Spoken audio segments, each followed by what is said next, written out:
Uffiċjali tal-Gwardja di Finanza ta' Pozzallo fi Sqallija arrestaw 12 il-kaċċatur Malti li nqabdu b'asafar protetti u armi illegali.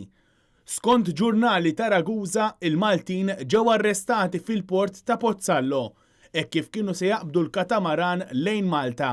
Fil-pussess tagħhom instabu 20 ta' asafar protetti, uħud minnhom f'riskju ta' estinzjoni. Fosthom diversi speċi ta' papri protetti kif ukoll ġriwel. Dawn ġew sekwestrati jekk kif jidher li l-Maltin ma kellhomx lanqas il-permessi biex jikkaċċjaw.